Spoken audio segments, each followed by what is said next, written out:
Punto 30. Decimos que la Virgen María es Madre de Dios porque de ella nació Jesucristo, que es verdadero Dios y verdadero hombre. Punto 30.1. María es la Madre de Jesucristo, pues ella le dio un cuerpo humano. Pero como Jesucristo, además de ser hombre, es Dios, María Santísima es también Madre de Dios. María es la madre de un hombre que tiene una persona divina. Ocurre lo mismo que si a uno le hacen alcalde, porque su madre sería la madre del alcalde. Ella no le ha dado la alcaldía, pero por haberle dado el cuerpo, es su madre. Y al ser su madre, es madre de todo lo que él es. Es madre del alcalde. Tú también llamas madre a la mujer que te ha dado tu cuerpo, pero no tu alma, porque tu alma ha sido infundida por Dios. Sin embargo, la llamas madre porque ella te ha dado a luz, aunque ella no te haya dado todo lo que tú eres. Jesucristo es Dios desde el momento de su concepción. Por lo tanto, la persona que nace de María es Dios. Y por lo mismo María es la Madre de Dios. Dice San Pablo, al llegar la plenitud de los tiempos, Dios envió a su Hijo al mundo nacido de una mujer. Y que María es la Madre de Dios es dogma de fe, y fue definido por el Concilio de Éfeso en el año de 431. La misma Biblia llama a María Madre de Dios cuando dice Isabel, ¿cómo es que viene a verme la Madre de mi Señor? Evidentemente que aquí, cuando se dice Señor, se refiere a Dios. Jesús fue concebido no por obra de varón, sino milagrosamente por virtud del Espíritu Santo. Dice San Mateo, el nacimiento de Jesucristo fue de esta manera. Desposada María con José, sin haber estado juntos, se halló que ella había concebido por obra y gracia del Espíritu Santo. Y San Lucas dice, lo que nacerá de ti se llamará Hijo de Dios. Según la mentalidad semítica, el nombre dado o atribuido a alguien correspondía a una realidad, con todo lo que eso conlleva. De allí que llamarse Hijo de Dios equivalía a serlo estrictamente por naturaleza. María estaba desposada con José, aunque todavía no vivían juntos. Los desposorios entre los judíos equivalían a nuestra boda, aunque no eran nupcias definitivas. Si después de los desposorios ella era infiel a su marido, se le consideraba adúltera, y si éste moría, a ella se le consideraba viuda. Los desposorios judíos suponían un compromiso tan real, que al prometido se le llamaba marido. Aunque María no vivía todavía con San José, ya era su legítima esposa, y por eso el ángel llama a María esposa. Le dice, José, no temas aceptar a María, tu esposa. Los protestantes más serios reconocen que la virginidad de María en la concepción de Jesús es un elemento esencial de la encarnación. Así, Karl Barth y C. Booth, el teólogo protestante de fama internacional, Max Turian, dice que lo niegan la concepción virginal de Cristo. Los que lo niegan no son fieles a la Biblia. La virginidad de María constituye un indudable dato objetivo del texto del Nuevo Testamento. Max Turian murió a los 75 años el 15 de agosto de 1996, en Ginebra, su ciudad natal. Se convirtió al catolicismo en 1987. Sus estudios bíblicos le llevaron a descubrir el papel de María en la Iglesia. Dios formó en las entrañas purísimas de María Santísima un cuerpo como el nuestro, y creó un alma como la nuestra. A este ser humano en el instante de su concepción se unió el Hijo de Dios, es decir, la segunda persona de la Santísima Trinidad. Y así, el que era Hijo de Dios quedó hecho hombre, y eso sin dejar de ser Dios. Este es el misterio de la encarnación. En la genealogía del Evangelio de San Mateo, se dice siempre, fulano engendró a sutano, y al llegar a José, no dice que engendró a Jesús, como en los casos anteriores, sino que dice, Jacob engendró a José, esposo de María, de la que nació Jesús, dando a entender que José no engendró a Jesús, sino que su concepción fue virginal. Las genealogías de San Mateo y San Lucas son distintas porque San Lucas sigue la de la sangre y San Mateo sigue la legal, según la ley del levirato. Y San Lucas dice que Jesús, que se pensaba que era hijo de José, dando así a entender que en la realidad no lo era. Eso era en el sentido lo que la gente creía. Y dice San Mateo, sin que José hubiese tenido relación con María, ella dio a luz un hijo. Las mismas dudas de José confirman la concepción virginal de María, porque cuando él vio las señales externas del embarazo de su mujer, sabiendo que aquello no era suyo, porque él no había hecho nada para dejarla embarazada, le entraron tremendas dudas ante lo que sus ojos le evidenciaban, y la virtud que él conocía de María. Al no poder armonizar las dos cosas, estaba en una duda angustiosa, hasta que el ángel lo tranquilizó, afirmándole que lo de su mujer era una obra del Espíritu Santo. La virginidad no tenía en el judaísmo ninguna aureola. Al contrario, todas las honras eran para la mujer fecunda, porque tenía esperanza de que el Mesías saliera de su descendencia.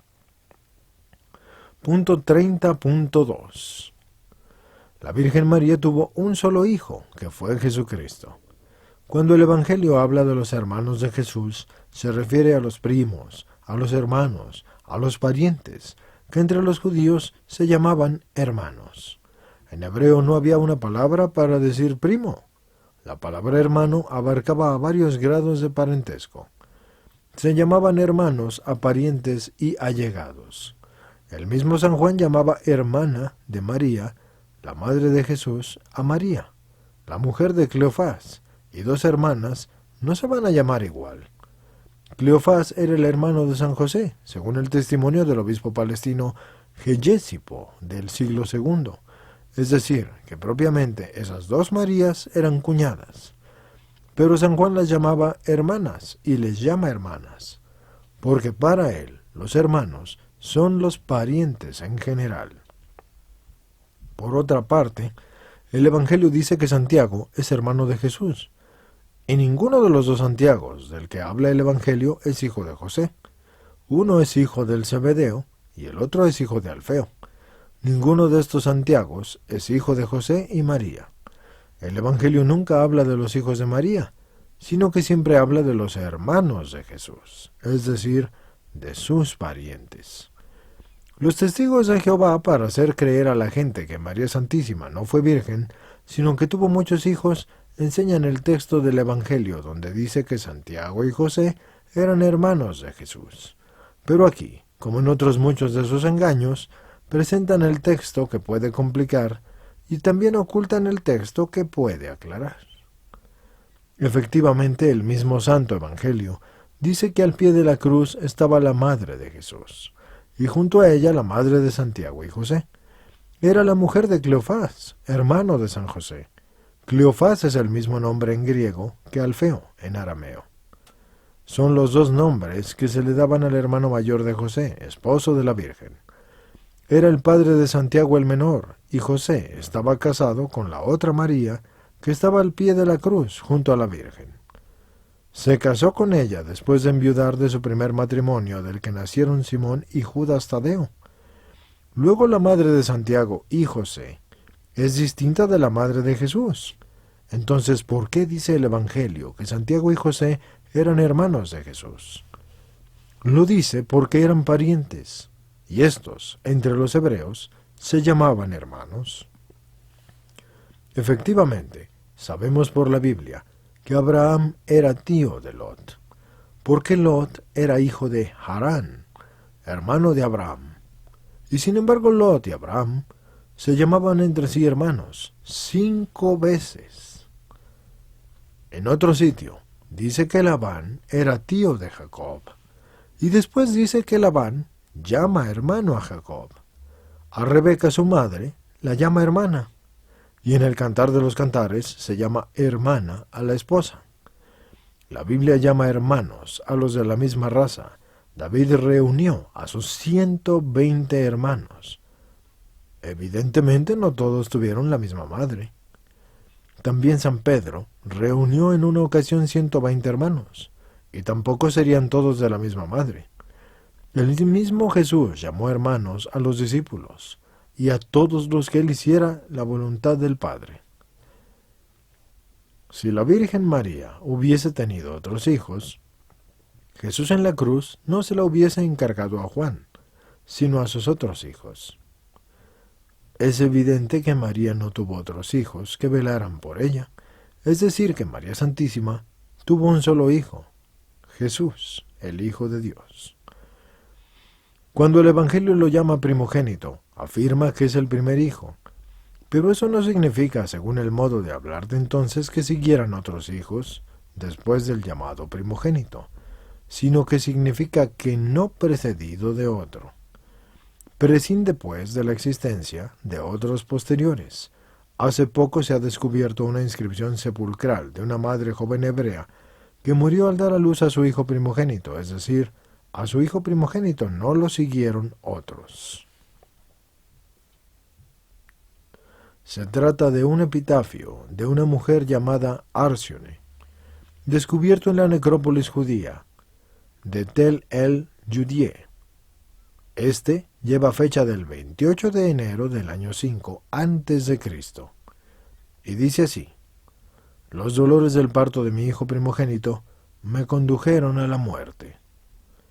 A este propósito dice San Jerónimo que todo unigénito es primogénito, pero no todo primogénito es unigénito. Cuando los testigos de Jehová van engañando a los incautos que les escuchan diciendo que María tuvo muchos hijos, ellos saben que no es así, porque presumen de conocer la Biblia. Enseñan el texto oscuro que yo ya he citado, pero se callan el claro. Y esto no es honrado, pero sí que es su modo de proceder. En octubre de 2002, la revista Archaeology Review anunciaba el hallazgo de una funeraria del siglo I, con esta inscripción en arameo: Santiago, hijo de José y hermano de Jesús. Pero se demostró después que eso era una falsificación. Algunos opinan que los llamados por el Evangelio hermanos de Jesús eran hijos de San José de un anterior matrimonio, porque era viudo, según el escrito apócrifo del siglo II. Y eso está en el protoevangelio de Santiago. Pero es preferible la explicación que yo les he dado anteriormente. La virginidad de María es un dogma de fe y fue definido en el año 649. La Iglesia enseña desde el siglo V que María fue virgen antes del parto, en el parto y después del parto. Fue confirmada por el Concilio Vaticano II y por eso la llaman la siempre Virgen María, porque es de fe que María Santísima permaneció siempre virgen. Juan Pablo II nos recuerda en su homilía del 28 de agosto de 1996 que la virginidad de María, siempre virgen, fue discutida y reconocida en 3 concilios: el de Constantinopla, el cuarto de Letrán y el de León. El Evangelio de San Mateo dice que José no tuvo relaciones sexuales con María hasta que dio a luz a Jesús. La traducción literal de hasta que admite en castellano después sí, pero en la Biblia no acepta el cambio de situación posterior. En el segundo libro de Samuel se dice: Mical, hija de Saúl, nunca tuvo hijos hasta su muerte. Naturalmente esto no quiere decir que después de su muerte sí los tuviera. Dice San Juan: los fariseos no creyeron en el milagro del ciego hasta que llamaron a los padres, y añade que después siguieron sin creer. Jesús emplea la palabra mujer para dar solemnidad a lo que dice, porque en hebreo mujer equivale a señora. Las palabras de María, ¿cómo será eso, pues no conozco varón?, dan a entender, como decía San Agustín, que María tenía un voto de virginidad, Era como decir, no puedo conocer varón. Puede ser interesante mi video, María, Madre de Dios y de los hombres. Punto 30.3.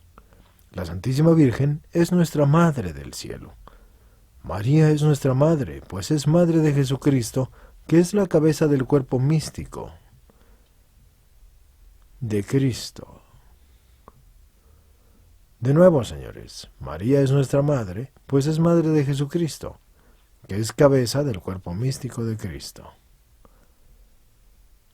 La Madre de la cabeza es también la Madre de todos los miembros del mismo cuerpo, y nosotros somos los miembros de ese cuerpo místico de Cristo. Por eso María es nuestra Madre. Pablo VI, en el año de 1964, en el discurso de la clausura de la tercera sesión del Concilio Vaticano II, la proclamó como la Madre de la Iglesia. Lo que el título de Madre de la Iglesia expresa con todo lo que conlleva se refiere no a cada individuo, sino al organismo completo, al cuerpo místico de Cristo, al pueblo cristiano, al pueblo de Dios, a la Iglesia como familia divina en la tierra, con sus fieles y con sus pastores. Que Jesús encargue a Juan que se ocupe de su madre es perfectamente normal. Lo que no es normal es el encargo paralelo a María diciéndole que cuide con cariño de Juan. Esto parece innecesario. Si Juan se va a encargar de María, la correspondencia de ella era evidente. Insistir en ello parece superfluo y poco delicado. Toda mujer normal no necesita que se lo digan. Lo hace espontáneamente. El encargo de Jesús supone un contenido teológico trascendental, porque en Juan estamos representados todos. Además, allí presente estaba la madre de Juan, así que encargar a Juan a María sería ofensivo para su madre, María Salomé. No hay duda de que en las palabras de Jesús hay un sentido más profundo de lo que parecen indicar. Jesús entrega una madre a la humanidad. Estas palabras tienen un sentido trascendental, dicen relación a todos los hombres, y esto tiene un sentido universal. La mediación universal de María y su corredención todavía no son dogmas de fe, pero el padre Cándido Pozo, especialista en Mariología, dice: quiero expresar mi persuasión de que constituye una verdad dogmática sobre María su asociación a la obra salvadora de Cristo. Los protestantes rechazan la mediación de María porque Cristo es el único mediador con el Padre. Los católicos decimos lo mismo, pero añadimos que aunque Cristo es el mediador principal, María es la medianera secundaria. Como las velas que se encienden en el cirio pascual el sábado santo, Cristo es la luz principal del cirio, y María y los santos son como las velas que se encienden en el cirio. Lo mismo que la luna refleja la luz del sol, María nos da a Jesús. La mejor manera de llegar a Jesús es por medio de María, su Santísima Madre. Por eso las congregaciones marianas tienen el lema «A Jesús por María». Nuestras peticiones son mejor acogidas en las manos de María que nuestras manos, porque nuestras manos son sucias y pecadoras. María es una madre física de Jesús, pero es una madre espiritual de todos los hombres. Y debemos amar a María y honrarla de todo corazón. Así daremos gusto al Señor, que como todo hijo bien nacido, se alegra de ver a su Madre Santísima honrada y amada. Para valorar las cualidades de María bastaría caer en la cuenta de que Cristo pudo hacer a su madre a su gusto. Así que ¿cómo hubieras tú dotado a tu madre si eso hubiera estado en tu mano? Cristo pudo hacerlo y era omnipotente. La Santísima Virgen es la mujer más grande que ha existido en el mundo. María Santísima es la criatura más excelsa que ha salido de las manos de Dios. Por eso dice la Biblia que es bendita entre todas las mujeres y que la llamarán bienaventurada todas las generaciones. Debemos acudir a la Santísima Virgen en todas nuestras penas y nuestras tentaciones, porque ella es la omnipotencia suplicante, lo puede todo, pues Dios todo se lo concede. Porque ella es la Madre de Cristo y porque nunca tuvo pecado, ni siquiera el original. María ha permanecido pura de todo pecado personal a lo largo de toda su vida. Por eso San Lucas la llama la llena de gracia. El hecho de que María Santísima haya sido preservada del pecado original desde el primer instante de su concepción en el seno de su madre, Santa Ana, es lo que queremos expresar al decir la Inmaculada Concepción. La Iglesia celebra la fiesta de la Inmaculada Concepción de María desde el siglo VII, y el pueblo español venera a la Inmaculada Concepción muchos años antes de ser definida. El mismo Murillo pintó sus 30 cuadros de la Virgen Inmaculada 300 años antes de esta definición dogmática. El mismo pueblo español, siglos antes de que se definiera este dogma de la Inmaculada, cantaba: si quiso y no pudo, no es Dios. Si pudo y no quiso, no es hijo. Digamos pues que pudo y quiso.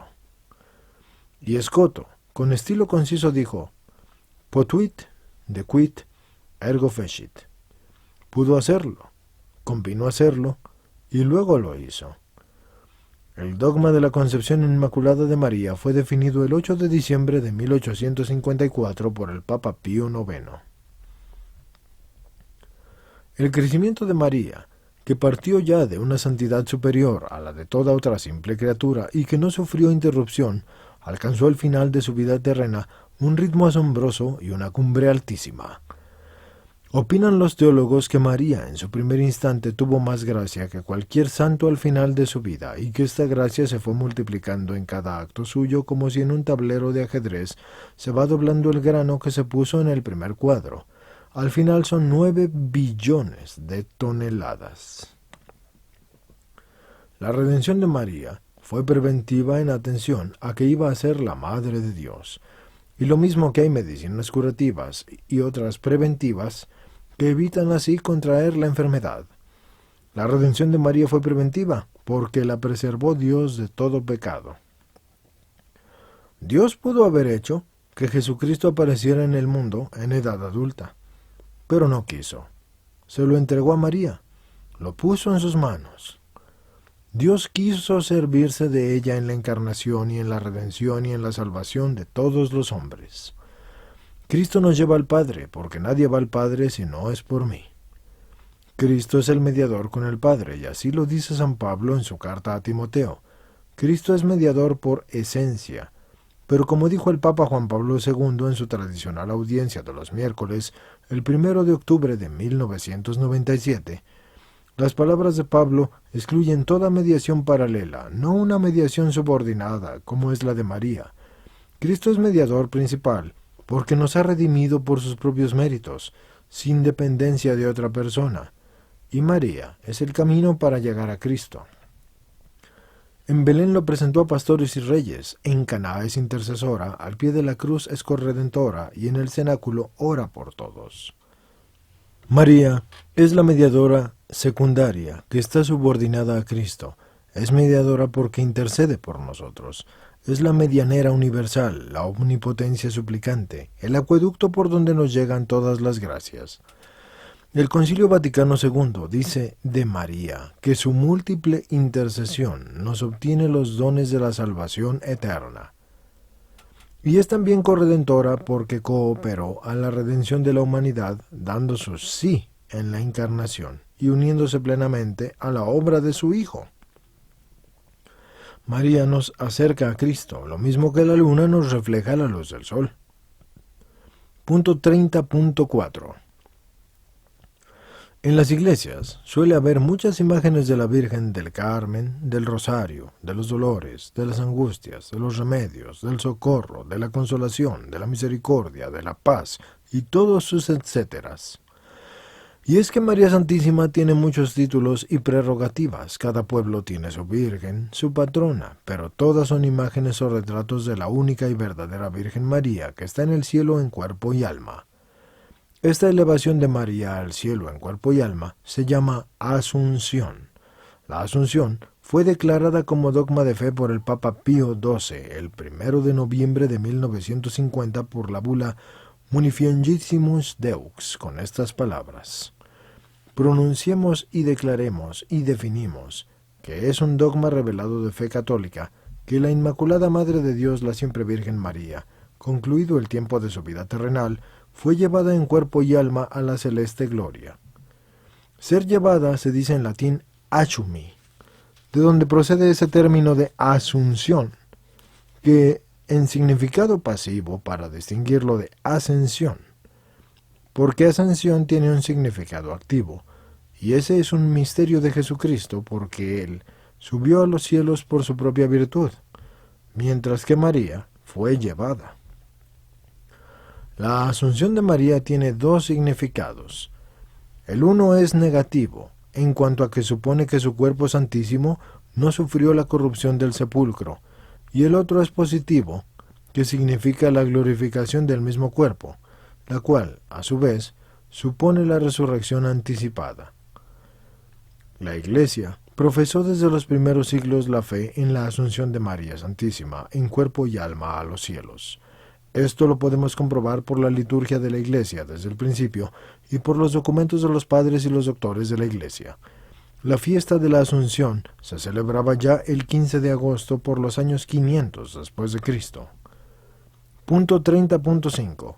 Una de las mejores devociones a la Santísima Virgen es el rezo del Santo Rosario. Si puedes rezarlo en una iglesia, mejor. Si no, rézalo en cualquier rato libre o mientras te viene el sueño.